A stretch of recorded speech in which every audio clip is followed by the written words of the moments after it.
கர்த்தர் நல்லவர். நீங்கள் கர்த்தரால் ஆசீர்வதிக்கப்பட்டவர்கள்.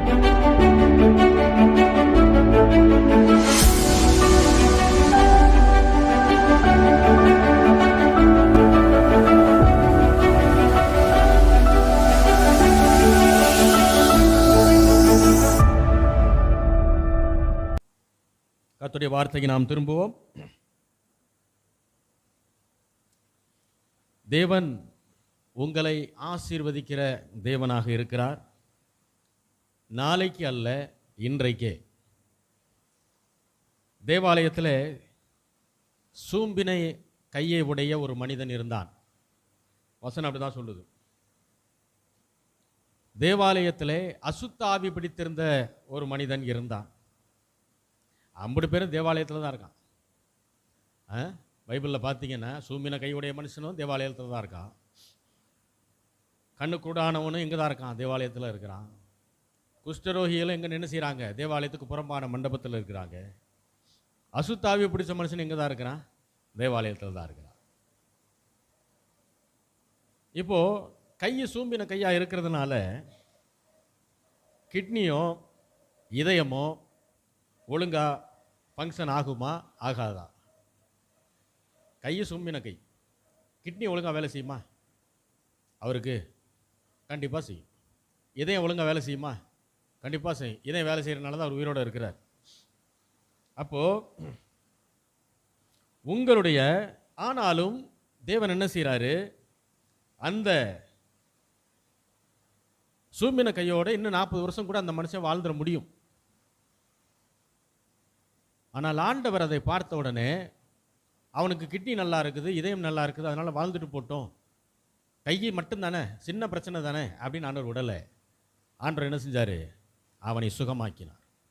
அப்போது நீங்கள் ஒன்று புரிஞ்சுக்கணும். ஆண்டவருக்கு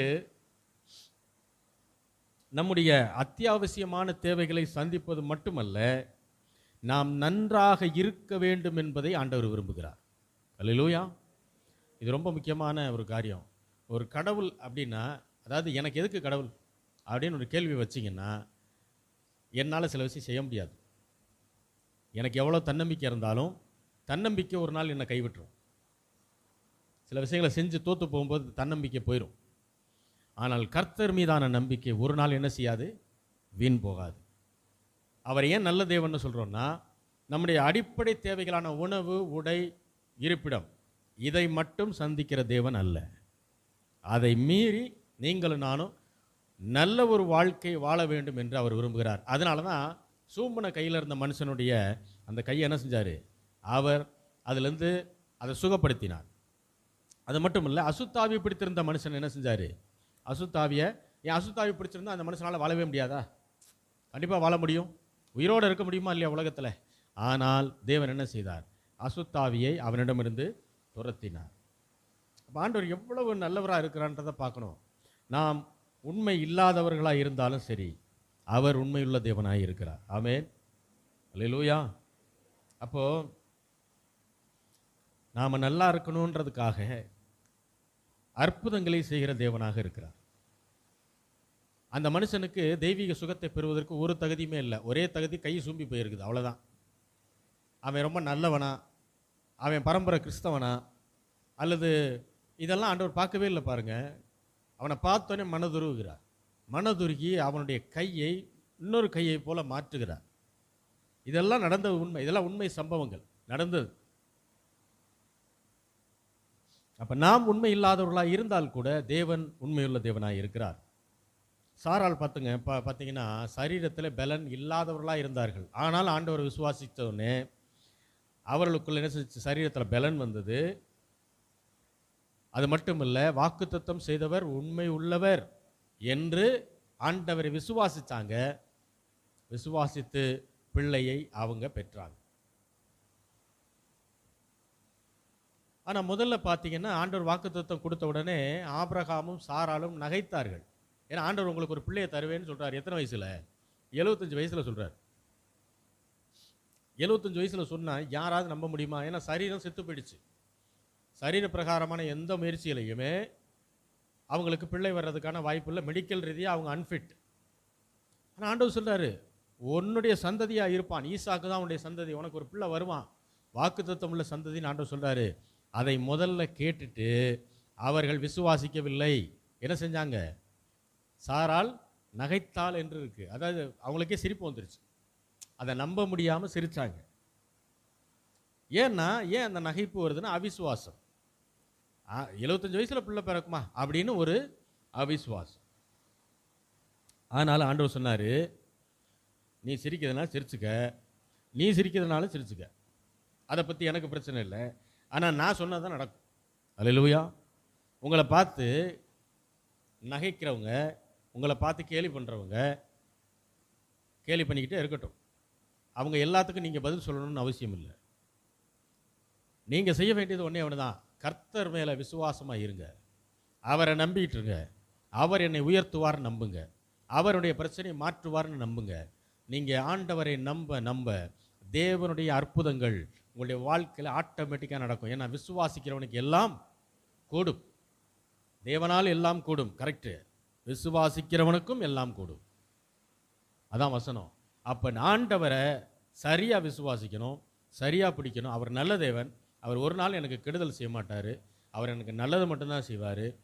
என்னை 1000 பேர் கேலி செய்யலாம், என்னுடைய பொருளாதாரத்தை பார்த்து கேலி பண்ணலாம், என் சொந்த பந்தங்களை என்னை மதிக்காமல் இருக்கலாம், என் நண்பர்கள் என்னை விட்டு போயிடலாம், நான் சபைக்கு போகிறதுனால என்னை சிலர் வெறுக்கலாம். அதை குறிச்செல்லாம் எந்த கவலையும் என்ன செய்யக்கூடாது, படக்கூடாது. அவங்களுக்கு நம்ம ரிப்ளையுமே கொடுக்கக்கூடாது. நம்ம பாட்டுக்கு அமைதியாக என்ன செய்யணும், நாம் உண்டு, நம்ம வேலை உண்டு. ஆண்டவர் மேலே விசுவாசமாக இருக்க இருக்க இருக்க நம்முடைய வாழ்க்கையினுடைய பொருளாதாரத்தின் அந்த தரத்தை தேவன் உயர்த்த ஆரம்பிப்பார். ஃபினான்சியலாக மேலே வந்துட்டீங்கன்னு வைங்களேன், யாரெல்லாம் உங்களை பார்த்து கேலி பண்ணான்னா அவன் பூரா வாயை மூடிட்டு போவான். யாருமே உங்களை பார்த்து என்ன செய்ய முடியாது, கேலி பண்ணவே மாட்டாங்க. அவ்வளோ நாள் கேலி பண்ண அதே வாய் இப்போ வாயை மூடி இருக்கும். தேவன் உங்களை ஆசீர்வதித்து அவர்களுடைய வாயை அடைப்பார். அல்லேலூயா. அதனால் நம்ம என்ன தான் ரிப்ளை கொடுத்தாலும் அது அவங்களுக்கு கன்வின்சிங்காக இருக்காது, அதை அவங்க பெருசாக நம்ப மாட்டாங்க, கேட்க மாட்டாங்க. சாராளும் ஆபிரகாமும் அவிசுவாசத்தில் சிரித்தாங்க ஆண்டவர் வார்த்தையை கொடுத்த உடனே. நாம் என்ன பண்ணுறோன்னா அவிசுவாசத்தில் அழுகிறோம். சூழ்நிலை மோசமான உடனே, ஏதாவது திடீர்னு ஏதாவது கஷ்டங்கள் வந்த உடனே நாம் என்ன செய்கிறோம், அவிசுவாசமாகி அழ ஆரம்பிக்கிறோம். அழுகிறது தான் ஜெபம்னு வேற நினச்சிடுறோம். நாம் அழுது ஜெபிக்கிறது தப்பு இல்லை, ஆனால் அழுகை ஒரு நாளும் தேவனிடத்திலிருந்து எதையும் கொண்டு வராது, அது நம்முடைய வழியினால் அழுகிறது. அப்போ விசுவாசம் தேவனுடைய வசனத்தின் மீது இருக்கணும். அப்போ தேவனுடைய வசனத்துக்கே கீழ்ப்படிந்து நாம் நடக்க ஆரம்பிப்போம். யார் வார்த்தைக்கு கீழ்ப்படிந்து நடக்கிறார்களோ அவர்களுக்கு சகலமும் நன்மைக்கு எதுவாய் நடக்கிறது என்று நாம் அறிந்து கொள்ள வேண்டும். அப்போ 3 காரியங்கள் நமக்கு இருக்க வேண்டியது அவசியம்.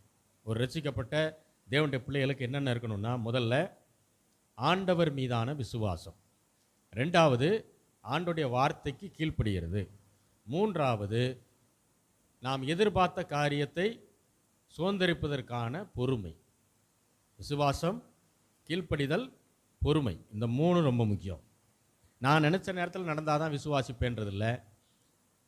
ஆண்டவர் எந்த நேரத்தை குறித்து வைத்திருக்கிறாரோ அந்த நேரத்தில் எனக்கு அற்புதம் நடந்தால் தான் அது எல்லார் வாயையும் மூடும், எனக்கு அது ரொம்ப பிரயோஜனமாக இருக்கும். எப்பயுமே அதை நம்ம மைண்டில் வச்சுக்கணும். அல்லேலூயா. அப்போ இந்த 3ம் இருக்கும்போது, விசுவாசம், கீழ்ப்படிதல், பொறுமை, இந்த 3 நம்ம இடத்துல இருக்கும்போது தேவனிடத்திலிருந்து ஆசீர்வாதங்களை நாம் பெறுவதை எந்த சக்தியாலையும் தடுக்கவே முடியாது. அப்போ நம்மளை கேலி பண்ணுறவங்களுக்கு பதில் சொல்லிக்கிட்டே இருக்கக்கூடாது, அவங்களுக்கு என்றைக்குமே ரிப்ளை பண்ணவே கூடாது. நம்ம பாட்டுக்கு நம்ம வேலையை செஞ்சுக்கிட்டே இருக்கணும். நம்மளை கோபம் மூட்டுற மாதிரி பேசுவாங்க, நம்மளை என்ன செய்வாங்க, நம்மளை டெம்ப்ட் பண்ணிகிட்டே தான் இருப்பாங்க. அதனால் ஒரு நாள் என்ன செய்யக்கூடாது, சிலர் நம்ம கூடவே இருப்பா, வெளியே போய் என்ன செய்வான், நம்மளை பற்றி ரொம்ப மோசமாக பேசுவான். அப்படிலாம் கேள்விப்பட்டால் நாம் என்ன செய்யக்கூடாது, ரிப்ளை அவர்களுக்கு செய்யக்கூடாது. எல்லாத்தையும் என்ன செய்யணும், வருத்தப்பட்டு பாரம் சுமக்கிறவர்களே நீங்கள் எல்லாரும் யார்கிட்ட போகணுமா, ஆண்டவர்கிட்ட போகணும். உங்கள் கவலைகள் எல்லாம் என்ன செய்யணும், ஏன்னா அவர் தான் உங்களை விசாரிக்கிறவர். விசாரிக்கிற தேவனிடத்தில் போய் என்ன செய்யணும், உங்கள் கவலையெல்லாம் வச்சுட்டிங்கன்னா அவர் என்ன செய்வார், சகலத்தையும் நன்மையாக முடிய பண்ணுவார். அப்போஸ்தலனாகிய பவுல் கலாத்தியருக்கு எழுதும்போது சொல்கிறாரு, நீங்கள் கிறிஸ்துவை விட்டு பிரிந்து கிருபையை விட்டு விழுந்தீர்களே. கிறிஸ்துவை விட்டு பிரிந்து கிருபையை விட்டு விழுந்துட்டீங்க. என்ன அர்த்தம்னா, ஆண்டவருடைய கிருபையை பெருசா நினைக்காம நாம் செய்கிற செயல்களை என்ன செய்ய ஆரம்பிச்சிட்டோம், அதை நீங்க பெருசா நினைக்க ஆரம்பிச்சிட்டீங்க. அதனால தான் கிறிஸ்துவை விட்டு என்ன செஞ்சிட்டீங்க, பிரிஞ்சிட்டீங்கிறார். புரியுற மாதிரி சொல்றேன். தேவனுடைய கிருபை கிருபை கிருபைன்றது இன்னைக்கு உலகத்தில் எல்லாருமே சொல்றாங்க. சிலர் கேலியா பேசுறாங்க, சிலருக்கு அர்த்தம் புரியாமல் சொல்றாங்க. கிருபைனா வேற ஒன்றும் இல்லை, தேவனுடைய அன்பின் உச்ச கட்டம், அதுதான் கிருபை. தேவனுடைய அன்பின் உச்ச கட்டத்தை அவர் எங்கே காமிச்சார் அப்படின்னா, கல்வாரி சிலுவையில் காமிச்சார். ஏன்னா எனக்காக ஒருத்தர் மரிக்கிறாருன்னா அதுக்கு மேலே அன்பு செலுத்த யாருமே கிடையாது. உங்களுக்காக அவர் மரிச்சிருக்கிறார் அப்படின்னா உங்களுடைய பாவங்களை, என்னுடைய பாவத்தை அவர் தன் மேலே ஏற்றுக்கொண்டு அந்த பாவத்தின் சம்பளம் மரணம் என்ற வசனத்தின்படி, பாவம் செய்கிற ஆத்துமா சாகும் என்கிற வசனத்தின்படி உலக மனிதருடைய மொத்த பாவத்தை அவர் தலையில் பிதா சுமத்தினதுனால அவர் கொல்லப்பட்டார் சிலுவையிலே, அவர் மரித்தார். மீண்டும் 3ஆம் நாள் உயிரோடு ஆண்டவர் எழுகிறார். அப்போ இதற்காக தான் அவர் சிலுவையில் போகிறார். சில கேட்குறாங்க, அவரே அவரால் காப்பாற்றிக்க முடியல, அவர் எப்படி உங்களை ரட்சிப்பார்? அவர் வந்த நோக்கமே அதுதான். அவர் பூமியில் 100 வயசு வரைக்கும் வாழ்கிறதுக்காக வரல. 33 வயசில் அவர் சிலுவைக்கு போகணுன்னு தான் வந்தார். ஏன்னா இது பிதாவாகி தேவனால் ஏற்கனவே திட்டமிடப்பட்டது. சிலருக்கு ஒரு டவுட்டு, ஐயா அந்த பிதா குமாரன் பரிசுத்தாவியானவர் 3 சொல்கிறீங்க, பிதாசுதன் பரிசுத்தாவின்னு சொல்கிறீங்க, 3 பேர்னா 3 பேரா ஒருத்தரா? ஒரே குழப்பமாக இருக்குது. அதை புரிஞ்சுக்கிறதுக்கு இதை நம்ம திருத்துவம்னு சொல்லுவோம். ஒரே நபர் 3 விதமான போஸ்டிங்கில் இருப்பார். இப்போ நான் இங்கே பாஸ்டராக இருக்கேன், வீட்டுக்கு போனால் நான் பாஸ்டர் கிடையாது. நான் யார்? நான் ஒரு குடும்ப தலைவர், ரைட்டுங்களா? வெளியில் போனால் நான் ஒரு சாதாரண மனிதன். அப்போ 3 விதமான காரியங்கள் எனக்குள்ளே இருக்குது. அதே போல தான் பிதாவாகிய தேவன், அவர் தான் சகலத்தையும் படைத்தவர், அவருக்கு ஒரு டியூட்டி இருக்குது. குமாரனாகிய இயேசு கிறிஸ்து, அவர் தான் இந்த பூமிக்கு ஒரு வேலை செஞ்சுட்டு போகிறார். பரிசுத்த ஆவியானவராகிய தேவன், அவர் எல்லா இடத்துலையும் இருக்கிறார் ஒரே நேரத்தில். அப்போ இந்த 3 பேரும் 3 விதமான வேலைகளை அவர்கள் செய்கிறதுனால அவர்கள் 3 நபர்களாகவே கருதப்படுவார்கள். அப்போ இதை நம்ம அப்படி தான் புரிஞ்சுக்கணும். இப்போ ஒரே ஆக்டர் 3 கேரக்டரில் நடிக்கிறார் பாருங்க, உண்மையிலே பார்த்தீங்கன்னா அவர் ஒருத்தர் தான். ஆனால் அவரே ஹீரோவாக இருப்பார், அவரே வில்லனாக இருப்பார், அவரே தான் இருப்பார். அதே போல தான் நம்ம படத்தில் இன்வால்வ் ஆகிட்டோம்னா என்ன செய்வோம், அந்த ஹீரோ அந்த வில்லனை அடிக்கணும்னு நம்ம நினைப்போம். ஆனால் 2 பேரும் ஒருத்தர் தான். உண்மை என்ன, 2 பேரும் ஒருத்தர் தான். ஆனால் நம்ம அதில் இன்வால்வ் ஆனோன்னு என்ன செய்கிறோம், அவர் 2 நபராகவே நாம் கருத ஆரம்பிச்சிருவோம். அதே போல தான் ஆண்டவர் 3 நபர்களாக அவர் வேலை செய்து கொண்டிருக்கிறார். அப்போது கிறிஸ்துவை விட்டு பிரிந்து கிருபையை விட்டு என்ன செஞ்சீங்க, விழுந்துட்டீங்கன்றாரு. தேவ அன்பை விட்டுட்டு நீங்கள் என்ன பண்ணிட்டீங்க, உங்களுடைய கிரியைகளை மேன்மைப்படுத்த ஆரம்பிச்சிட்டிங்க. உங்கள் செயல்களை என்ன செய்ய ஆரம்பிச்சிட்டிங்க, மேன்மைப்படுத்த ஆரம்பிச்சிட்டிங்க. விருத்த சேதனம் பண்ணணும், அப்புறம் நியாயப்பிரமாணத்தை கடைபிடிக்கணும், டெய்லி காலையில் இத்தனை மணிக்கு எந்திரிக்கணும், அத்தனை மணிக்கு எந்திரிக்கணும், இதை செய்யணும் அதை செய்யணும்னு சொல்லி நீ அது செய்கிறது தவறு இல்லை. ஆனால் நீங்கள் செய்கிற வேலையை ஆண்டவரை காட்டிலும் மேலே என்ன செஞ்சிட்டீங்க, வச்சிட்டீங்க அப்படின்னு சொல்கிறார். அப்போ தேவனுடைய கிருபையை பெருசாக நினைக்கணுமே தவிர நாம் அவருக்காக செய்யக்கூடிய செயல்களை என்ன செய்யக்கூடாது, பெருசாக நினைக்கக்கூடாது. அதெல்லாம் செய்யணும் தான், அதற்கு பேர் நற்கிரியைகள்னு பேர். நற்கிரியைகளை கண்டிப்பாக செய்யணும் தான். ஆனால் தேவனை காட்டிலும் நாம் செய்கிற நற்கிரியைகள் பெருசானா கிடையாது, அவர் தான் பெரியவர். அப்போ கர்த்தர் நல்லவர்னு நாம் சொல்கிறதுக்கும் வெளியில் இருக்கவங்க சொல்கிறதுக்கும் பெரிய வித்தியாசம் உண்டு. தேவன் அவருடைய கிருபையை காட்டுவதனாலே அவர் நல்லவர். அவருடைய மிகுந்த அன்பை நம்மகிட்ட காமிக்கிறதுனால நாம் சொல்கிறோம் அவர் யார், நல்லவர். தாய் கூட வெறுத்துருவாங்களாம், தாய் கூட மறந்துடுவாங்களாம். பாருங்க, உலகத்திலே இருக்கிறதுலே பெரிய அன்பு யார் அன்பு, தாயினுடைய அன்பை தான் பொதுவாக எல்லாரும் சொல்லுவோம். ஆனால் வசனம் சொல்லுது, தகப்பனும் தாயும் உன்னை கைவிட்டாலும், அவங்க கூட சில நேரத்தில் உன்னை கைவிட்டலாம், கர்த்தர் உன்னை என்ன செய்வார், சேர்த்துக்கொள்வார். அப்போ தாய் தகப்பனுடைய அன்பை காட்டிலும் மேலான அன்பு யாருடைய அன்பு, பிதாவினுடைய அன்பு. அதனால தான் அதுக்கு பேர் அகாப்பே. எபிரேய மொழியில் என்ன பேர், அகாப்பேங்கிறதான அன்பு. வேற எந்த அன்பையும் அதுக்கு ஈடா நாம் செலுத்த முடியாது, கம்பேர் பண்ண முடியாது. வாசிக்கலாம், எபேசியருக்கு எழுதின நிருபம் 1ஆம் அதிகாரம் 17 முதல் 19 வசனங்கள்.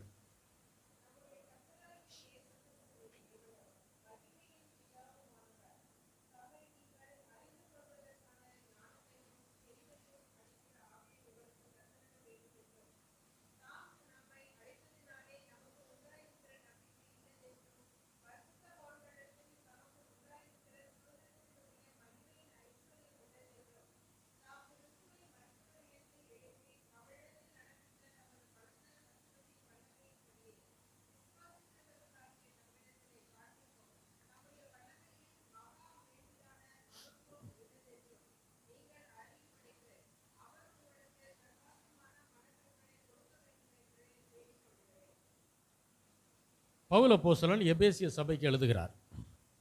என்ன எழுதுறாரு? 17வது வசனத்தில் என்ன சொல்றாரு அப்படின்னா, அவரை நாம் அதனுடைய அர்த்தத்தை மட்டும் சொல்றேன். அவரை நாம் அறிந்து கொள்வதற்கு, எவரை? பிதாவை, ஆண்டவராகிய இயேசு கிறிஸ்துவை நாம் அறிந்து கொள்வதற்கு நமக்கு என்னென்ன தேவையா? ஞானமும் தெளிவும் உடைய அல்லது அளிக்கிற ஆவி நமக்கு வேணும். அப்போ இயேசு கிறிஸ்துவை குறித்து அறிந்து கொள்வதற்கும், பிதாவாகிய தேவனை குறித்து அறிந்து கொள்வதற்கும், ஆண்டவரை குறித்து அறிந்து கொள்வதற்கும் ஒரு மனுஷனுக்கு என்ன தேவை? ஞானமும் தெளிவும் உள்ள ஆவி வேணும். அது மனுஷீக ஆவியினால், மனித ஞானத்தினால் அதை புரிந்து கொள்ள முடியாது. ஆண்டவர் கொடுக்கிற பரிசுத்த ஆவியானவரால் தான் என்ன செய்ய முடியும்? அதை நாம் பெற்றுக்கொண்டால் தான் அவரை குறித்து என்ன செய்ய முடியும்? அறிந்து கொள்ள முடியும். அதாவது அறிந்து கொள்வது அப்படின்னா ஆழமாக தெரிந்து கொள்வது. அவரை குறித்து என்ன செய்யறது? ஆழமான விஷயங்களை தெரிந்து கொள்வது. மேலோட்டமாக தெரிந்து கொள்வதற்கு நார்மல், அதாவது பரிசுத்த ஆவியானவரை பெறணும்னு அவசியம் இல்லை. ஜன்னல் அடைச்சிருப்பா. பரிசுத்த ஆவியானவரை பெறணும்னு அவசியம் கிடையாது. ஆனால் நாம் அவரை பற்றி அறிந்து கொள்வனும், ஆழமாக அறிந்து கொள்ளணும், அந்த அறிவு வேணும் அப்படின்னா டெஃபினட்டாக பரிசுத்த ஆவியானுடைய உதவி நமக்கு தேவை. அதை தான் முதல்ல சொல்றாரு, ஞானமும் வேணும், தெளிவு வேணும். 18வது வசனத்தில் அவர் நம்மை அழைத்ததினாலே நமக்கு உண்டாயிருக்கிற நம்பிக்கை, இதை குறித்து தான் நீங்கள் பார்க்க போகிறோம். அவர் நம்ம என்ன செய்திருக்கிறார்? அழைத்திருக்கிறார். ஆகையினாலே நமக்கு என்ன உண்டாயிருக்கிறது? நமக்கு ஒரு நம்பிக்கை உண்டாயிருக்கிறது. அப்புறம் சொல்றாரு, பரிசுத்தவான்களிடத்தில் நமக்கு உண்டாயிருக்கிற சுதந்திரத்தினுடைய மகிமையின் ஐஸ்வர்யம் இன்னதென்றும். அடுத்து 19வது வசனத்தில் சொல்றாரு, கிறிஸ்துவை மரித்தோரிலிருந்து எழுப்பி அவரிடம் நடப்பித்த என்னவா? பலத்த செய்கைகள். ஏன்னா ஒரு மனுஷனை உயிரோடு திரும்ப எழுப்புறது, மரித்த ஒரு மனிதனை உயிரோடு எழுப்புறதெல்லாம் சாதாரண விஷயம் கிடையாது. அதற்கு பேர் பலத்த செய்கைகள். ஆண்டோடைய வல்லமை அவ்வளவு இருந்தால் தான் அதை என்ன செய்ய முடியும். அப்போ கிறிஸ்து மரிக்கிறாரு, 3ஆம் நாள் உயிரோடு எழும்புறாருன்னா அவரை பிதாவாகிய தேவன் எழுப்புகிறார். ஏன்னா கிறிஸ்து பாவியா மரிக்கிறார், பாவம் எல்லாம் சுமத்தப்பட்டு மரிக்கிறார். அப்போ ஒரு பாவியான மனுஷன் எங்கே தான் போவான்? மரிச்சதுக்கு அப்புறம்னா நரகத்துக்கு தான் போவான், பாதாளத்துக்கு தான் போவான். ஆண்டவராகிய இயேசு கிறிஸ்து எல்லாருடைய பாவத்தை தாமையில எடுத்துக்கிட்டதுனால அவர் மரித்து பாதாளத்துக்கு போறார். பாதாளத்தில் 3 நாட்கள் பிசாசுடைய ஆவிகள் அவரை கட்டி வச்சிருக்கிறாங்க. இப்போ 3 நாள் கழித்து பிதாவாகிய தேவன் மேலிருந்து அவர் பேசுறார், இவர் என்னுடைய குமாரன், இன்று நான் உன்னை ஜெனிப்பித்தேன்னு சொன்ன உடனே அந்த வார்த்தையை பரிசுத்த ஆவியானவர் எடுத்துக்கொண்டு பாதாளம் வரைக்கும் சென்று ஆண்டவராகிய இயேசு கிறிஸ்துவை என்ன செய்கிறார்? அவர் உயிரோடு எழுப்புகிறார். இதுதான் அங்கே நடந்தது. அப்போ அது ஒரு மிகப்பெரிய செய்கை, பலத்த செய்கை. அவருக்கு இன்னொரு பேர் மரித்தோரில் முதற் பேரானவர். அப்படின்னா என்ன அர்த்தம்னா, எல்லா மனுஷனும் பிறப்பாங்க, மரிப்பாங்க, புரியுதுங்களா? மரிச்சதுக்கு அப்புறம் ஒருவேளை மரித்தவர்களை உயிரோடு எழுப்புனா, பைபிளில் அப்படி சில காரியங்கள்லாம் நடந்திருக்கு. ஆண்டவரே உயிரோடு எழுப்பியிருக்கார். லாசருவை என்ன செஞ்சார்? உயிரோடு எழுப்பினார். ஆனால் அந்த லாசரு திரும்ப கொஞ்ச நாள் கழிச்சு என்ன ஆயிட்டாரு? அவர் இறந்துட்டார். ஆனால் ஆண்டவராகிய இயேசு கிறிஸ்து மரித்தார், மீண்டும் உயிரோடு எழும்பினார். இன்றைக்கும் அவர் மரிக்கவில்லை. பரலோகத்திலே பிதாவினுடைய வலது பக்க சிங்காசனத்திலே அவர் வீட்டிலிருந்து அரசாட்சி செய்து கொண்டிருக்கிறார். அல்லேலூயா. அவர் இப்போ மரிக்கலை. அடுத்து சொல்றாரு, விசுவாசிக்கிறவர்களாகிய நம்மிடத்திலே அப்படின்னு சொல்றாரு. எதை விசுவாசிக்கணும் அப்படின்னா, இயேசு கிறிஸ்துவை தேவன் மரித்தோரிலிருந்து எழுப்பினார் அப்படிங்கிறத விசுவாசிக்கணும். அது மட்டுமல்ல, ஆண்டவராகிய இயேசு கிறிஸ்து நமக்கு கற்பித்த எல்லா காரியத்தை என்ன செய்யணும்? விசுவாசிக்கணும். அப்போ அவர் என்னை அழைத்ததினாலே எனக்கு உண்டாயிருக்கிற நம்பிக்கை, அதுதான் குறித்து பார்க்க போகிறோம். அந்த பைபிள் வாசிக்கிற மைக்கில் வாசிங்க. 2 பேதுரு 1வது அதிகாரம், 2 பேதுரு 1:3 வசனம். 2 பேதுரு 1:3.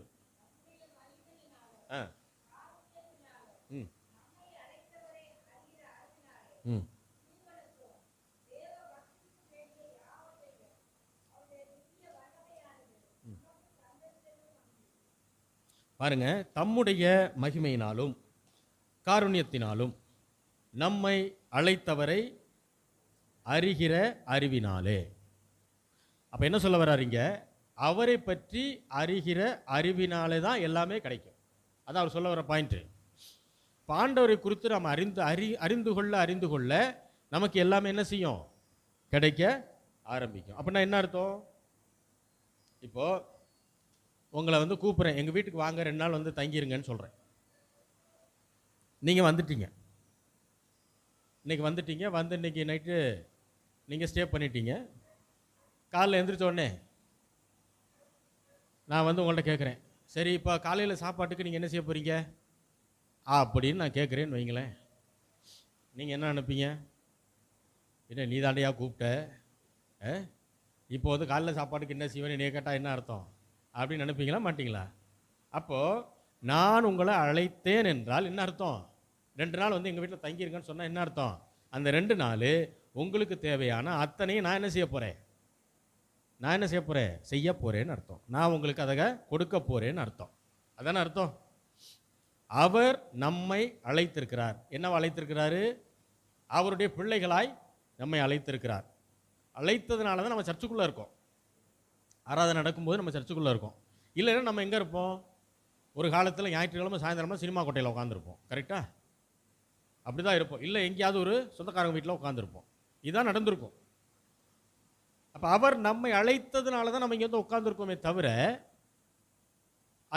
அதனால் நமக்கு ஒரு நம்பிக்கை இருக்குது. அவர் என்னை கூப்பிட்டுட்டார் அப்படின்னா எனக்கு தேவையான அத்தனை காரியத்தையும் ஆண்டவர் செய்ய போகிறார்னு அர்த்தம். அல்லேலூயா. ஆண்டவரை நீங்கள் நம்பி அவர் கூப்பிட்டதுக்கு செவி கொடுத்து கீழ்ப்படிஞ்சு நீங்கள் வந்துட்டீங்கன்னா உங்கள் வாழ்க்கைக்கு தேவையான அத்தனை காரியத்தையும் அவர் தான் செய்வார். எப்படி நான் உங்களை வீட்டுக்கு கூப்பிட்டு உங்களுக்கு தேவையான அத்தனை செய்கிறேனோ அதை போல. அல்லேலூயா. பர்த்திமேயு என்கிற குருடன் என்ன சொன்னாரு? தாவீதின் குமாரனை எனக்கு இறங்கும் அப்படின்னு கூப்பிடுறாரு. பொதுவாக குருடர்களுக்கு ஒரு சால்வை மாதிரி ஒரு துணி கொடுத்துருப்பாங்க. அது எதற்காக அப்படின்னா, அவங்க குருடர்கள், அவங்களால பார்க்க முடியாது. இப்போ அவங்க ஒரு பக்கம் நடந்து வர்றாங்கன்னா அந்த கலர் சால்வை அவங்க போட்டிருந்தாங்க அப்படின்னா தூரத்துலேருந்து வர்றவங்க அதை பார்த்துட்டு அவங்களுக்கு வழி விட்டு போகணும். ஏன்னா அவங்களால பார்க்க முடியாது. வர்றவங்க குருடர்கள் அப்படிங்கிறத காட்டுவதற்கான ஒரு அடையாளமாக ஒரு சால்வை, ஒரு கலரில் சால்வை கொடுத்துருப்பாங்க.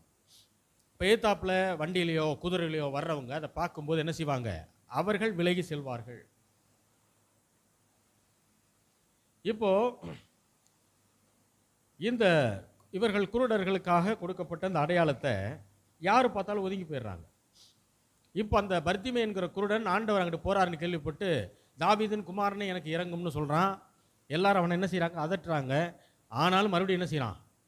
முன்ன விட சத்தமாக கூப்பிட்றான் ஆண்டவரை. ஆண்டவர் அதை கேட்டுட்டு, அவன் சவுண்டை கேட்டுட்டு அவனை கூட்டிட்டு வாங்கங்கிறார்.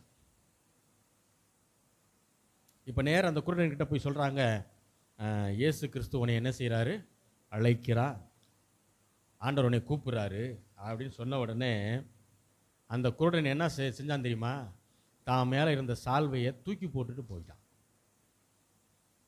அந்த சால்வையை அப்படியே போத்திக்கிட்டே ஆண்டவர்கிட்ட போலங்க, அப்படி போகலை. இனிமே இந்த சால்வை எனக்கு தேவைப்படாது. ஏன்னா கூப்பிட்டவர் யாரு? சர்வ வல்லமையுள்ள கர்த்தர். அவர் என்னை கூப்பிட்டாருன்னா இனி அடுத்து நான் வரமாட்டேன்னு மிகப்பெரிய நம்பிக்கையில் தனக்கு கொடுக்கப்பட்ட இந்த சால்வையை தூக்கி போட்டு போனான். அவன் விசுவாசத்தின்படி அவனுக்கு அப்படியே ஆயிற்று. அப்போ விசுவாசித்தால் சகலமும் நன்மைக்கு எதுவாய் நடக்க ஆரம்பிக்கும். நம்முடைய வாழ்க்கையில் அதான். அல்லேலூயா. அப்போ அதில் 2 விஷயம். ஆண்டவரை நோக்கி கூப்பிட்றான், தாவீதின் குமாரனை எனக்கு இறங்கும். அதான் ஜெபம். ஆண்டவரே எனக்கு இந்த தேவை இருக்குது, அதை நீங்கள் சந்திக்கணும் அப்படின்னு நம்ம கேட்குறோம் இல்லையா? ஆண்டவரை கூப்பிடணும், அதுதான் ஜெபம். இப்போ ஆண்டவர் என்ன செய்கிறாரு? அவனை கூட்டிகிட்டு வாங்கன்றார். எப்படி? அவனை கூட்டிகிட்டு வாங்கங்கிறார். இப்போ ஆண்டவர் ஒரு வார்த்தையை கொடுக்குறார். அதே போல் நாம் ஜெபிச்ச உடனே நமக்கு என்ன கிடைக்கும்? ஒரு வார்த்தையை தேவன் வேதத்திலேருந்து தருவார். அதனால தான் வேதம் வாசிக்கிறது ரொம்ப முக்கியம். ஜெபிக்கிறத விட எது ரொம்ப முக்கியம்? ஜெபிக்கிறது முக்கியம், வேதம் வாசிக்கிறது அதை விட முக்கியம். அப்போ ஜெபம் பண்ணிட்டு வேதம் வாசிக்கும் போது ஆண்டவர் அதிலேருந்து நமக்கு ஒரு வார்த்தையை கொடுப்பார்.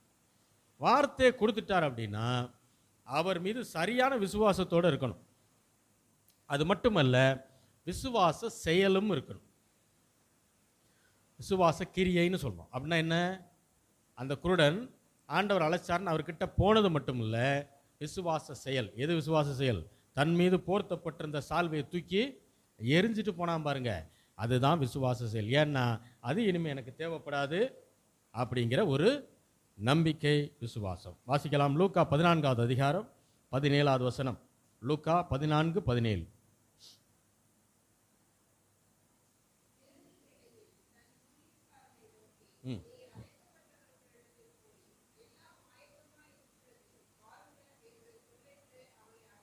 பாருங்க, இந்த வசனத்தில் விருந்து வேளையில் தன் ஊழியக்காரனை நோக்கி, நீ அழைக்கப்பட்டவர்களிடத்தில் போய் என்ன சொல்லணும்னு சொல்றாரு? எல்லாம். இப்போ ஒரு மனிதனை அழைத்த பின்பு எல்லாம் ஆயத்தப்படுத்தப்பட்டதா, அல்லது ஆயத்தப்படுத்தின பின்பு எல்லாரையும் கூட்டிட்டு வந்தாரா? அழைத்தாரா? ஆயத்தம் பண்ணின பின்புதான் என்ன செஞ்சாரு? அவங்கள போய் கூட்டிட்டு வாங்கன்னு சொன்னார். 1 சாமுவேல் 9வது அதிகாரம். 1 சாமுவேல் 9வது அதிகாரம் 17வது வசனம்.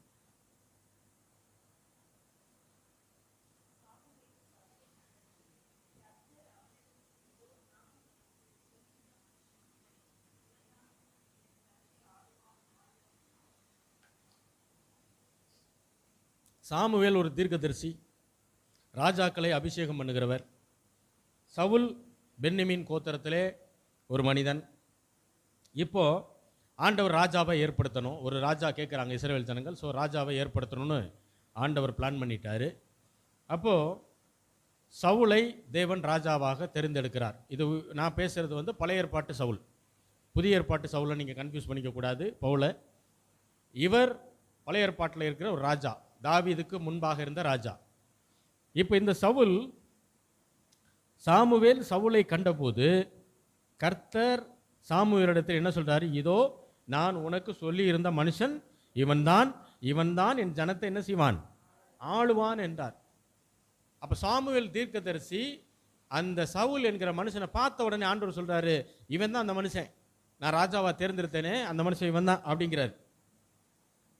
இப்ப நல்லா கவனிங்க, சாமுவேல் தீர்க்கதரிசி யாருக்காக வெயிட் பண்ணார்? யாருக்காக வெயிட் பண்ணிட்டு இருக்காரு? சவுலுக்காக. சவுலு எதை தேடி வந்தார்? கழுதையை தேடி போனவன் தான் யாரு? அவன் கழுதை தொலைஞ்சு போச்சு, அதை தேடிக்கிட்டு போனவர் தான் யாரு? சவுலு. அல்லேலூயா, அல்லேலூயா. அதில் 22வது வசனம் 23வது வசனம் வாசிப்போம். 22, 23.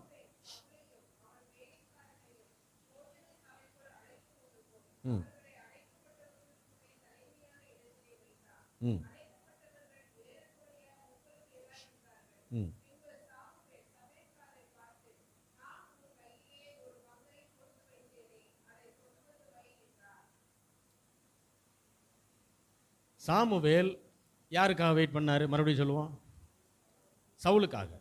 சவுலு சாமுவேலை பார்க்கணும்னு போனாரா, அல்லது யார் பின்னாடி போனாரு? யார் பின்னாடி போனாரு? எதை தேடி போனாரு? கழுதையை தேடி போனார். சில நேரங்களில் நீங்கள் கவனித்து பார்த்தீங்கன்னா சில ஆட்கள் இப்படி தான், சர்ச்சுக்கே வேற ஏதோ ஒரு நோக்கத்தில் தான் வருவான்.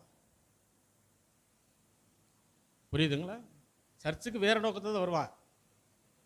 யாரையோ ஒருத்தரை எங்கேயோ பார்த்துட்டு அவங்கள ஃபாலோ பண்ணிக்கிட்டே வருவான். அவங்க இந்த சர்ச்சுக்கு போகிறாங்களா அப்படின்ட்டு அங்கே வந்துடுவான். வந்துட்டு சர்ச்சுக்குள்ளே உட்காந்து ஆராதிக்கிறது செய்தியும் கேட்ட உடனே அவங்கள விட்டுருவான், ஆண்டவரை பிடிச்சிருவான். இதுதான் சவுலுக்கு நடந்துச்சு.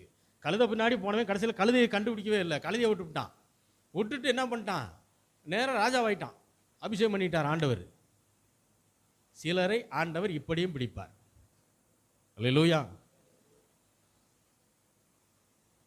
இப்போ சாமுவேல் என்ன செய்கிறாரு? சவுலையும் அவனுடைய வேலைக்காரனையும் போஜன சாலைக்குள் அழைத்து கொண்டு போய் அவர்களை அழைக்கப்பட்டவர்களுக்குள்ளே தலைமையான இடத்தில் வைத்தார். யாரெல்லாம் இன்வைட் பண்ணியிருக்காங்களோ அதில் முக்கியமானவங்களுக்கு முக்கியமானவங்களிலே முக்கியமானவங்க இடத்துல என்ன செய்கிறாரு, சவுலை கொண்டு போய் உட்கார வைக்கிறாரு. அது மட்டுமல்ல, சமையல்காரனை பார்த்து என்ன சொல்கிறாரு, நான் உன் கையில் ஒரு பங்கை கொடுத்து வைத்தேனே, அதை கொண்டு வந்து. அப்போது சவுல்னு ஒரு மனுஷன் இங்கே வருவார், அவருக்கான ஒரு தொட பீஸை தனியாக எடுத்து வச்சுருக்காரு. யார்? சாமுவேல் தீர்க்கதரிசி சமையல்காரன்ட்ட சொல்லி, வருங்கால ராஜா வரப்போகிறான், அவனுக்குன்னு என்ன செய்யணும், ஒரு பங்கை எடுத்து வைக்கணும், அந்த தொட பீஸ் என்ன செய் தனியாக எடுத்து வைட்டார். கரெக்டாக வந்த உடனே முதன்மையான ஆசனத்தில் உட்கார வச்சுட்டு, இப்போ அந்த பீஸை கொண்டு வந்து வையுங்கிறார். 24 சொல்கிறார் பாருங்க, வாசிங்க. ஆ ஆ ம் ம் ம் இதோ இது உனக்கென்று வைக்கப்பட்டது. ஆ நான் ஜனங்களை விருந்துக்கு அழைத்தது முதல் இதுவரைக்கும் இது உனக்கென்று தனியாக எடுத்து வைக்கப்பட்டிருந்தது. இதனுடைய அர்த்தம் என்ன தெரியுங்களா? சவுலை ஆண்டவர் ராஜாவாக அழைச்சிட்டார் அப்படின்னா அவனுக்கு தேவையான அத்தனை காரியத்தையும் ஆண்டவர் ஏற்கனவே ஏற்படுத்தி வைக்கிறார். உங்களை என்னை அவருடைய பிள்ளையாக ஆண்டவர் தெரிந்தெடுத்து அழைத்திருக்கிறார் என்றால் நம்முடைய என்டையர் லைஃபுக்கு தேவையான அத்தனை காரியத்தையும் ஆண்டவர் ஏற்கனவே ஆயத்தப்படுத்தி வைத்திருக்கிறார். நம்ம வேலை விசுவாசித்து சுதந்திரிக்கிறது. ஆண்டவரை விசுவாசிக்கிறோம், அதை நாம் அடையணும். ஆண்டவர் விசுவாசிக்கிறோம், அதை நாம் சுதந்திரிக்கணும். இதுதான் நம்ம வேலை. அதுதான் கிறிஸ்தவ வாழ்க்கை. நம்மளை பார்க்குறவங்க முதல்ல வேறு மாதிரி இருந்தாங்களே, இப்போ நல்லா ஆயிட்டாங்களே அப்படி நம்மளை பார்த்து அவங்கள என்ன செய்யணும், இந்த நல்ல வாழ்க்கைக்கு நேராக திரும்ப வரணும். அது ரொம்ப முக்கியம். அப்போ சாமுவேலே சவுலுக்காக ரெடி பண்ணி வைப்பார் அப்படின்னா ஆண்டவர் உங்களுக்காகவும் எனக்காகவும் எல்லாத்தையும் ரெடி பண்ணி வச்சிருப்பாரா இல்லையா? வச்சிருப்பாரா இல்லையா? அப்போ இன்னைக்கு இருக்கக்கூடிய பொருளாதார பிரச்சனைக்காக மனம் கசந்து அழுது நொந்து போயிடாதீங்க. இன்னைக்கு இருக்கிற கடன் பிரச்சனை நினச்சி என்ன செய்யாதீங்க, ரொம்ப வெக்ஸ் ஆகி போயிட வேண்டியதில்லை. இன்னைக்கு குடும்பத்தில் இருக்கக்கூடிய குழப்பத்தை நினச்சி என்ன செய்ய வேண்டியதில்லை, ரொம்ப கவலைப்பட வேண்டியதில்லை. குழப்பம் தீரணும், அதுக்காக ஜெபம் பண்ணுங்க. பிரச்சனை தீரணும், அதுக்காக ஜெபம் பண்ணுங்க. ஆனால் அதையே நினச்சி கவலையாகி டிப்ரெஸ் ஆகாதீங்க. அல்லேலூயா. அப்போ ஆதியாகமம் 2வது அதிகாரம் 15வது வசனம். ஆதியாகமம் 2:15.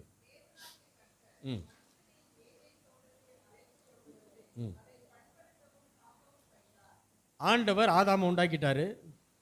ஆதாமை கூட்டிட்டு வந்து எங்கே விடுறாரு? இப்போ ஏதேன் தோட்டத்தில் அழைத்து கொண்டு வந்து என்ன சொல்கிறாரு, அதை பண்படுத்த வேண்டும், காக்க வேண்டும். ஆண்டவர் தான் வேலை கொடுக்குறாரு. ஆனால் எங்கே கூட்டிகிட்டு வந்தார்? எங்கே கூப்பிட்டு வந்தாருங்க? ஏதேன் என்கிற தோட்டத்துக்கு. இப்போது ஆண்டவர் முதல்ல மனுஷனை படைச்சாரா அல்லது ஏதேன் தோட்டத்தை படைச்சாரா? ஏதேன் தோட்டத்தை தான் படைச்சார். மனுஷனை கடைசியாக தான் படைச்சார். முதல்ல வானங்கள், பூமி, அப்புறம் வெளிச்சம், இரவு, அப்புறம் மிருகங்கள், பறவைகள், நீர் வாழ்வன எல்லாத்தையும் ஆண்டவர் படைக்கிறார். மரங்கள், செடிகள், கொடிகள் எல்லாத்தையும் படைச்சு முடிச்சுட்டு எல்லாமே படைச்சது எல்லாத்தையும் நல்லது என்று கண்டார்னு இருக்கு. தேவனதை நல்லது என்று கண்டார். வசனத்தின்படி எல்லாமே நல்லா இருக்குன்னு சொல்லி பார்த்துட்டு, ஆனாலும் அவருக்கு ஏதோ மிஸ் ஆகுதே அப்படின்னு பார்க்கும்போது தான் அந்த 6ஆம் நாள் அவருக்கு தோணுது, சரி நம்மை போலவே என்ன செய்வோம், மனுஷனை உண்டாக்குவோம். அவருடைய ரூபத்தில் அவருடைய தன்மையிலே நம்மை உண்டாக்கி இருக்கிறார். அதனால தான் மனிதன் சிருஷ்டிப்பிலே உயர்ந்த சிருஷ்டி. ஆண்டவர் படைச்சதிலே உயர்ந்த படைப்பு யாருன்னா மனுஷன்தான். வேறு எதுவுமே கிடையாது. வானமோ பூமியோ இதெல்லாம் கிடையாது. அது நம்மளோட பெருசாக இருக்கலாம், நம்மளோட பலசாலியாக சிங்கம் இருக்கலாம். ஆனால் தேவனுடைய பார்வையில் உயர்வான சிருஷ்டி நம்ம தான். ஏன் தெரியுமா? நம்மளால தான் சகலத்தையும் அடக்கி ஆள முடியும். சர்க்கஸுக்கு போனீங்கன்னா நாம் பார்த்து பயப்படுற சிங்கம் இன்னொரு மனுஷனுக்கு கீழ்ப்படியும். எப்படி கீழ்ப்படியுதா இல்லையா? அது எவ்வளோ பெரிய மிருகம், அது ஒரு போடு போட்டுச்சுன்னா அவன் தாங்க மாட்டான். ஆனால் அவன் சொல்கிறது அது கேட்கும். சயின்டிஸ்ட்டை எடுத்திங்கன்னா, ஆராய்ச்சியாளர்களை பார்த்தீங்கன்னா, திடீர்னு என்ன பண்ணுறான், ஒரு விண்கலத்தை எதையோ ஒன்றா ஏறி அதில் 2 பேர் ஏறி போயிடுறான் மேலே. எங்கே? ஆண்டவர் படைச்ச இன்னொரு உலகத்துக்கு போயிடுறாங்க. செயற்கைக்கோள் உதவியோடு மேலே போயிடுறாங்க. அங்கே போய் ஆராய்ச்சி பண்ணுறாங்க. இதை மிருகம் பண்ண முடியுமா? முடியாது. பறவைகள் பண்ண முடியுமா? முடியாது. மனுஷன் தான் பண்ண முடியும். ஏன்னா மனிதன் தேவ தன்மையிலே உருவாக்கப்பட்டவன். அப்போ ஆண்டவர் படைத்த, நல்ல அந்த வார்த்தையில நீங்க கவனிக்கணும், ஆண்டவர் படைச்ச எல்லாமே மனுஷனுக்காக, மனுஷன் தேவனுக்காக. இந்த புரிதல் முதல்ல நமக்கு வரணும். இது வந்துருச்சுன்னு வைங்களேன், நம்முடைய வாழ்க்கையில எல்லாம் முதன்மையானவராக நம்முடைய ஆண்டவர் மட்டும்தான் இருப்பார். அல்லேலூயா. இப்போ ஆண்டவர் ஏதேன் தோட்டத்தை எல்லாம் படைச்சிட்டு, ஆறுகளை எல்லாம் உண்டாக்கிட்டு, அதாவது சாப்பாடு தண்ணி எல்லாம் உண்டாக்கிட்டு தான் மனிதனை படைத்து எங்கே கூட்டிகிட்டு வர்றாரு? ஏதேன் தோட்டத்தில் கூட்டிகிட்டு வந்து தோட்டத்தை பாதுகாத்துக்கோ, அதை பண்படுத்தி நல்லா வேலை செஞ்சு வையின்னு சொல்லி அங்கே விடுறாரு. இப்போ ஆதாம் நினச்சா வேலை செய்யலாம். ஆதாமுக்கு மேனேஜர்லாம் கிடையாது.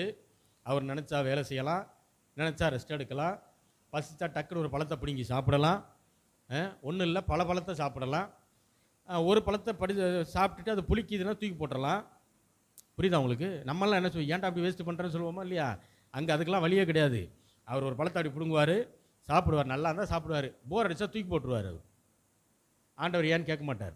ஏன்னா அது அத்தனை யாருக்கு? அவருக்கு. நீங்கள் நல்லா யோசிச்சு பாருங்கள். வெறும் ஆதாம் ஏவாள் என்கிற 2 மனிதர்களுக்காக தேவன் அவ்வளவு பெரிய தோட்டத்தை கொடுப்பார் என்றால், உங்களுக்காகவும் எனக்காகவும் நம்முடைய வாழ்க்கையிலே தேவன் ஐஸ்வர்யத்தையும் ஆசீர்வாதத்தையும் கொடுக்காமல் இருப்பது எப்படி? கர்த்தர் மாறாதவரா இல்லையா? அன்னைக்கு அதே தேவன் தானே, இன்னைக்கும் அவரை தானே வணங்குறோம். அன்னைக்கு அவரால் செய்ய முடியும்னா இன்னைக்கு உங்கள் வாழ்க்கையில் தேவனால் செய்ய முடியுமா? முடியாதா? தேவை விசுவாசம், அதோடு கூட பொறுமை. அல்லேலூயா. அப்போ மனுஷனுக்கு தேவையான எல்லாத்தையும் உண்டு பண்ணிட்டு தான் தேவன் மனிதனை படைத்தார். அப்போ நம்ம வீடுகள்லையும் புதிதாக கல்யாணம் ஆகிறவங்களுக்கு நம்ம கொடுக்குற அறிவுரை என்ன தெரியுமா? குழந்தைய பெற்றுக்குங்க, ஆனால் குழந்தைக்கு தேவையான அடிப்படை காரியங்களை என்ன செய்யுங்க, ஏற்கனவே ரெடி பண்ணி வச்சுட்டு பெற்றுக்குங்க. குழந்தைக்கு என்னென்ன தேவை, என்னென்ன செலவாகும், எல்லா அமௌண்ட்டும் என்ன செய்ய முதல்ல ஒதுக்கி வை. குழந்தைக்கு இன்சூரன்ஸ் போடணுமா? சின்ன பிறந்ததுலேருந்து என்ன செய்யணும்? இன்சூரன்ஸை போடு. இதையெல்லாம் என்ன செய்யணும்? சிறு வயது முதற்கொண்டு கரெக்டாக பிளான் பண்ணி செய்யணும். ஏன்னா நாம் தேவனுடைய தன்மையில் உருவாக்கப்பட்டவர்கள், தேவன் அப்படிப்பட்டவர். ஆகையினால நாமளும் அந்த வழியில் தான் போகணும். அப்போ அனைத்தையும் ஆயத்தப்படுத்தி விட்டுட்டு பின்புதான் மனிதனை தேவன் ஏதேன் தோட்டத்திற்கு அழைத்து கொண்டு வந்தார். இதே தான் நமக்கும். உங்களை என்னை அவருடைய பிள்ளைகளாக அழைத்திருக்கிறார் என்றால் நமக்கு தேவையான அனைத்தையும் தேவன் ஆயத்தப்படுத்தி வைத்திருக்கிறார். ஏற்கனவே அவர் வச்சிருக்கிறார். நம்ம இந்த கண்ணுக்கு தெரியல, விசுவாச கண், ஆவிக்குரிய கண், மனக்கண்ணில் அது தெரியும். வசனத்தின்படி தேவனை விசுவாசித்து நாம் இருக்கும்போது கண்டிப்பாக அது நமக்கு பார்க்க முடியும். அப்போது நீங்கள் நல்லா புரிஞ்சுக்க, நம்மை அழைக்கும் முன்பாகவே எல்லாவற்றையும் என்ன செஞ்சிட்டார் ஆண்டவர்? இப்போ எங்களை இந்த ஊழியத்துக்கு அழைச்சிருக்காருன்னா, இந்த ஊழியத்தில் எனக்கு என்னென்ன பிரச்சனை வரும், என்னென்ன போராட்டங்கள் வரும், என்னென்ன தேவைகள் வரும், இதெல்லாம் அவருக்கு தெரியும். அது எல்லாவற்றையும் அவர் ஏற்கனவே என்ன செஞ்சிட்டார்? ரெடி பண்ணி வச்சுட்டு தான் என்னைய கூப்பிடுவார். அவர் என்னை அழைக்கும் போதே நான் ஒன்றை புரிஞ்சுக்கணும், நீங்கள் ஒன்றை புரிஞ்சுக்கணும். என்ன புரியணும் தெரியுமா? எனக்கான எல்லா தேவைகளையும் அவர் ஏற்கனவே என்ன செஞ்சிட்டாரு? ஆயத்தப்படுத்தி வைத்து விட்டார். எபிரேயர் 9வது அதிகாரம் 15வது வசனம். எபிரேயர் 9:15. எபிரேயர் 9:15.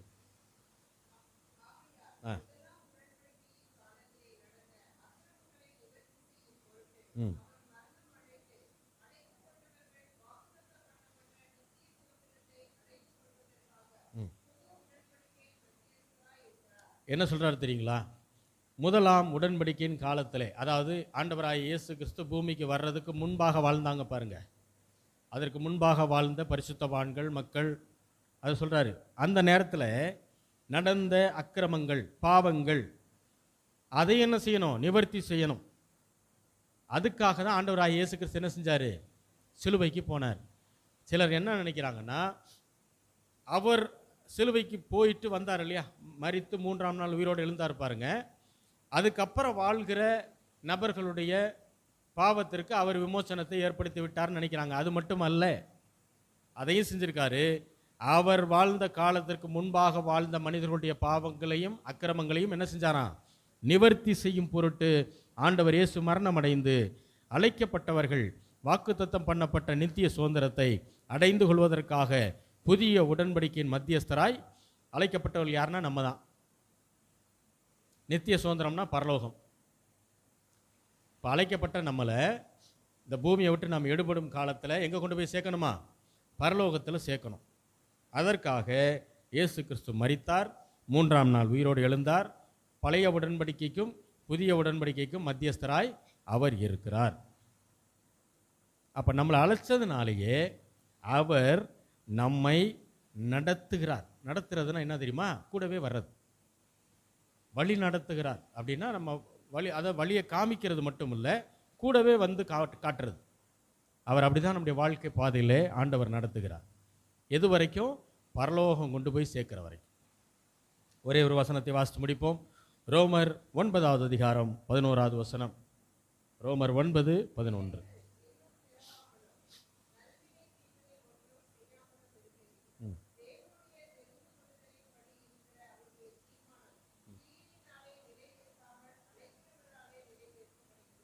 பாருங்க, அவருடைய தீர்மானம். அந்த ஒரு வார்த்தை வருது பாருங்க, அவருடைய தீர்மானம். எது அவருடைய தீர்மானம்? நான் ஊழியக்காரனாக வரணுன்றது அவருடைய தீர்மானம். நீங்கள் கவர்மெண்ட்டில் வேலை செய்யணுன்றது அவருடைய தீர்மானம். நீங்கள் ப்ரைவேட்டில் வேலை செய்யணுன்றது அவருடைய தீர்மானம். இன்னும் சிலர் பிஸ்னஸ் பண்ணணுன்றது ஆண்டவருடைய தீர்மானம். எல்லாருக்கும் ஒரே வழிகள் கிடையாது. நோக்கம் ஒன்று தான், எல்லாரையும் ஆசீர்வதிக்கணும். ஆனால் வேறு வேறு வழிகளில் ஆண்டவர் என்ன செய்கிறாரு? நடத்துகிறார். இது அவருடைய தீர்மானம், நம்முடைய கிரியைகளின்படி அல்ல. அழைக்கிறவராலே நிலை நிற்கும்படி. ஏன்னா தீர்மானம் யாரோடது? அவரோடது. உங்கள் வாழ்க்கையில் அவர் போட்ட தீர்மானங்கள் கண்டிப்பாக நிறைவேறும். அதில் எந்த மாற்று கருத்தும் கிடையாது. வசனம் தெளிவாக சொல்லுது, வானமும் பூமியும் ஒளிந்து போனாலும் தேவனுடைய வார்த்தைகள் ஒரு நாள் என்ன செய்யாது? ஒளிந்து போகாது. உங்களுக்கு ஆண்டவர் ஒரு வாக்குத்தத்தம் கொடுத்துட்டாருன்னா அந்த வாக்குத்தத்தம் வானமும் பூமியும் ஒளிந்து போனாலுமே அவர் நிறைவேற்றிடுவார். நீங்கள் நினைக்கலாம், இன்னும் நிறைவேறவே இல்லையா, என்ன பண்ணுறதுன்னு தெரியல, நடக்குமா நடக்காதான்னு தெரியல. கண்டிப்பாக நடக்கும். ஆண்டவர் உங்களுக்கு கொடுத்த வார்த்தை கண்டிப்பாக என்ன செய்வார்? அவரே நிறைவேற்றுவார். அதுக்கு ஒரே காரணம் தான், நம்ம நல்லவங்கன்றதுனால இல்லை. ஏன்னா நாம் நல்லவங்க இல்லை, நாம் எப்பயாவது எதையாவது ஒரு பொய் சொல்லிடுவோம். அவர் நல்லவராக இருக்கிறதுனால, அவர் நல்லவராக இருக்கிறதுனால அவர் என்ன செய்கிறார்? அவர் சொன்ன வாக்கை அவர் செய்து முடிக்கிறார். சும்மா அழைக்கலைங்க, பெயர் சொல்லி அழைத்தாராம். எப்படி அழைச்சாரு? பெயர் சொல்லி அழைத்தார். என்ன அர்த்தம்? நம்ம யார், நம்ம என்னெல்லாம் செய்வோம், நம்முடைய கேரக்டர் என்ன, இதை பற்றி தெரிஞ்சு தான் நம்ம என்ன செய்கிறார்? பெயர் சொல்லி ஆண்டவர் அழைத்திருக்கிறார். அவர் நம்மை அழைத்தது உண்மைனா நமக்கான எல்லா தேவைகளையும் நிறைவேற்ற போவதும் உண்மை. எப்படி? நான் உங்களை எங்கள் வீட்டுக்கு கூப்பிட்டா 2 நாள் தங்கிருங்கன்னு சொன்னால் அந்த 2 நாளும் உங்களுக்கு தேவையான உணவை, உடையை, தங்கும் இடத்தை கொடுக்க வேண்டியது என்னுடைய வேலையோ, அதை போல ஆண்டவர் உங்களை என்னை இந்த வாழ்க்கை பாதையில் அவருடைய பிள்ளைகளை அழைச்சிருக்கிறார். அப்படின்னா நமக்கு இந்த வாழ்க்கையில் ஏற்படக்கூடிய தேவைகள், பிரச்சனைகள் எல்லாவற்றிற்கும் அவர் போதுமான தேவனாய் இருக்கிறார். அல்லேலூயா. ஏன்னா எல்லாவற்றையும் நமக்காக அவர் ஏற்கனவே ஏற்படுத்தி வைத்துவிட்டு தான் உங்களையும் என்னையும் அவர் பெயர் சொல்லி அழைத்திருக்கிறார். அல்லேலூயா. ஆகையினால கவலைப்படாதீங்க. எவ்வளோ பிரச்சனைகள் இருந்தாலும் சரி, போராட்டங்கள் வந்தாலும் சரி. அப்போ நீங்கள் நினைக்கலாம், ஏன் அப்புறம் போராட்டம்லாம் வருது, ஏன் பிரச்சனை வருது? பிரச்சனையே வராமல் இருந்தால் நல்லா இருக்கும்ல. உண்மை சொன்னால் நல்லா இருக்காது, நல்லா இருக்காது. அதாவது லீவுனுடைய மகத்துவம் எப்போ தெரியும் தெரியுமா? தொடர்ந்து வேலைக்கு போகும்போது தான் தெரியும். அப்போ தான் அந்த லீவு ரொம்ப நல்லாயிருக்கும். 2 வருஷம் கொரோனா லாக்டவுன்னு போட்டு எல்லாத்தையும் வீட்டில் உட்கார வச்சிட்டாங்க. அப்போ பாருங்கள், ஏண்டா லீவ் இருக்கோம்ன்ற எல்லோரும் வெளியே போக தான் துடிக்கிறான். எப்போ வந்து கவர்மெண்ட் வந்து வெளியே போகக்கூடாதுன்னு சொல்லுமோ, வண்டி எடுத்துகிட்டு தெரியாமல் போய் போலீஸ்கிட்ட அடி வாங்கிலாம் ஊர் சுற்றுறானுங்க. ஏன் இது நடந்துச்சு? கண்டினியூஸாக லீவு கொடுத்தா உட்கார முடியாது. அந்த லீவுனுடைய மகிழ்ச்சியை நம்மளால் என்ன செய்ய முடியாது? என்ஜாய் பண்ணவே முடியாது. ஆனால் வாரத்தில் 6 நாள் வேலைக்கு போயிட்டு 1 நாள் லீவு கொடுக்கும்போது பாருங்கள், அந்த லீவு அவ்வளோ சந்தோஷமாக இருக்கும். அல்லேலூயா. ஆண்டவர் அப்படி தான் நம்ம என்ன செய்கிறார்? இந்த உலகத்தில் இருக்கும்போது சில பிரச்சனைகள் வருது, போராட்டங்கள் வருது. அந்த பிரச்சனைகள் மத்தியிலே அவர் விடுவிக்கிறார். அவர் நம்மை பாதுகாக்கிறார், அவர் நம்மை வழி நடத்துகிறார். பிரச்சனையை ஜெயிக்கிறதுக்கு தேவையான ஞானம், வல்லமை, இது ரெண்டையும் தர்றார். ஞானம் மட்டும் இருந்தால் பத்தாது, அதற்கான பவர் வேணும். அப்போ ஆண்டவரோட அதிக நேரம் இருக்க பிரச்சனையை வராதானா வரும், வந்தால் அதை ஜெயிச்சிருவோம். ஏன்னா அவர் சொல்லி கொடுத்துக்கிட்டே இருப்பார். அவர் தான் நம்ம கைடு. இந்த பிரச்சனை எப்படி டீல் பண்ணு, இதை எப்படி டீல் பண்ணு. ஏன்னா சிலருக்கு பிரச்சனை வந்து குழப்பமாய் டென்ஷன் ஆகி என்ன பண்ணுறதுன்னு தெரியாமல் பிளாங்க் ஆயிடுவாங்க. அப்படி ஆட்கள்லாம் இருக்காங்க. பிளாங்க் ஆகி அப்படியே உட்காந்துருப்பான். என்னையா பித்து பிடிச்ச மாதிரி உட்காந்துருக்கேன்னு கேட்குற மாதிரி இருக்கும். என்ன செய்யுதுன்னே தெரியாது அவங்களுக்கு. அது ஏன் தெரியுமா? அந்த ஞானம் இல்லாதனால. தேவனோட அதிக நேரம் நம்ம உறவில் இருக்கும்போது, ஜபத்திலையும் வேத வாசிப்பில் இருக்கும்போது, ஆண்டவர் நமக்கு என்ன செய்கிறாரு? பிரச்சனையான நேரங்களில் அவர் நமக்கு போதுமான தேவனாக இருக்கிறார், ஞானத்தை தருகிறார், அவரே நம்மை பாதுகாத்து வழிநடத்துகிறார். அப்போ பிரச்சனை வரும்போது அதை மேற்கொள்றதுல இருக்க சந்தோஷம் பிரச்சனையே வராமல் இருக்கும்போது இருக்கிறது இல்லை. புரியுதா உங்களுக்கு? பிரச்சனையே இல்லாமல் இருந்தீங்கன்னா இந்த கொரோனா லாக்டவுன் மாதிரி தான், கொஞ்ச நாளில் கடுப்பாயிரும். அப்பப்போ ஏதோ ஒன்று ரெண்டு வருதுன்னு வைங்களேன், அதை முட்டி மோதி ஜெயிச்சு வெளியே வரும்போது சந்தோஷம் நல்லா இருக்கும். ஏன்னா முதல்ல நமக்கு தெரியாது, யார் கூட நின்று நம்ம அதை ஜெயிக்கிறதுன்னு தெரியாது. இப்போ நமக்கு தெரியும், ஆண்டவராகிய இயேசு கிறிஸ்து நம்மோட இருக்கிறார். இந்த சரீரம் தேவன் தங்கக்கூடிய ஆலயம். இந்த ஆலயத்தில் அவர் என்ன செய்கிறார்? பரிசுத்த ஆவியானவராக வீற்றிருக்கிறார். அப்போ அவர் என் கூட இருக்கிறதுனாலே, அவர் உங்கள் கூட இருக்கிறதுனால சகலத்தையும் நீங்கள் வெற்றி பெற்று சுதந்திரிக்க முடியும். இதெல்லாம் நாம் நல்லவங்கன்றதுனால இல்லை, கர்த்தர் நல்லவர். நீங்கள் கர்த்தரால் ஆசீர்வதிக்கப்பட்டவர்கள். நம்ம எல்லாரும் ஜெபிக்கலாம். எங்களை நேசிக்கிற நல்ல தகப்பனே, ஆண்டவராகிய இயேசு கிறிஸ்துவின் நாமத்தில் மட்டும் வருகிறோம் பிதாவே. ஆண்டவரே, பேசப்பட்ட வார்த்தைகளுக்காக நன்றி. எங்களை அழைத்தவரை பற்றி அறிகிற அறிவிலே நாங்கள் வளரும். அவர் மீதான விசுவாசம் எங்களோடு தங்கி இருக்கும், அதில் நாங்கள் வேரூன்றி இருக்கவும் கர்த்தாவினை எங்களுக்கு போதித்திருக்கிறீர். நீர் எங்களை ஆண்டவரே சும்மா அழைக்கவில்லை. ஆண்டவரே, எங்களுக்கான எல்லா காரியத்தையும் ஆயத்தப்படுத்தி வைத்து விட்டுதான் நீர் எங்களை அழைத்திருக்கிறீர், எங்களை வழி நடத்துகிறீர். ஆண்டவரே, சகலத்தையும் வெற்றியாக முடிய பண்ண போகிறீர். வந்த ஒவ்வொருவரையும் ஆசீர்வதியும். இன்னும் வரவேண்டிய ஜனங்களையும் தேவன் தாமே கூட்டி சேர்ப்பீராக. அவருடைய தேவைகள், வேண்டுதல்கள், விண்ணப்பங்கள் எல்லாவற்றையும் தேவன் தாமே நிறைவேற்றி தர வேண்டுமாய் ஜெபிக்கிறோம். உம்முடைய சித்தம் அவருடைய சித்தமாய் மாறட்டும். ஆசீர்வதி பலப்படுத்தும். வியாதியாக இருக்கிற சுகத்தை பெறட்டும். பொருளாதார பிரச்சனையில் இருக்கிறவர்களை அதிலிருந்து ஒரு பூர்ண விடுதலையை பெறட்டும். உம்முடைய ஐஸ்வர்யத்தினால் நிரப்புங்க. ஆண்டவரை, கீழ்ப்படிதல் உள்ள பிள்ளைகள் எல்லாருக்கும் ஆண்டவரே, கீழ்ப்படியாத பிள்ளைகள் எல்லாம் கீழ்ப்படியட்டும். ஆண்டவரே, பெற்றோருக்கு கீழ்ப்படுகிற பிள்ளைகளாக இருக்கட்டும். நன்றாக ஆண்டவரை உம்முடைய ஞானத்தினால் நிரப்புங்க. காலேஜ் ஸ்டடீஸிலும் ஆண்டவரே, ஸ்கூல் ஸ்டடீஸிலும் நன்றாக படித்து வளர தேவன் தாமே கிருபை பாராட்ட வேண்டுமா ஜெபிக்கிறோம். ஆசீர்வதியும். இயேசுவின் நாமத்தில் வேண்டிக் கொள்கிறோம் எங்கள் ஜீவனுள்ள நல்ல பிதாவே, ஆமேன். என் ஆத்துமாவே கர்த்தரை ஸ்தோத்திரி, என் முழு உள்ளம் நாமத்தை ஸ்தோத்திரி. என் ஆத்துமாவே கர்த்தரை ஸ்தோத்திரி, கர்த்தர் செய்த சகல பாரங்களையும் மறவாதே, ஆமேன். நம்முடைய கர்த்தராகிய இயேசு கிறிஸ்துவின் கிருபையும் பிதாவாகிய தேவனுடைய அன்பும் பரிசுத்த ஆவியானவருடைய ஐக்கியமும் நம் அனைவரோடும் கூட இன்றைக்கும் என்றைக்கும் சதா காலமும் கூட இருப்பதாக, ஆமேன். அல்லேலூயா.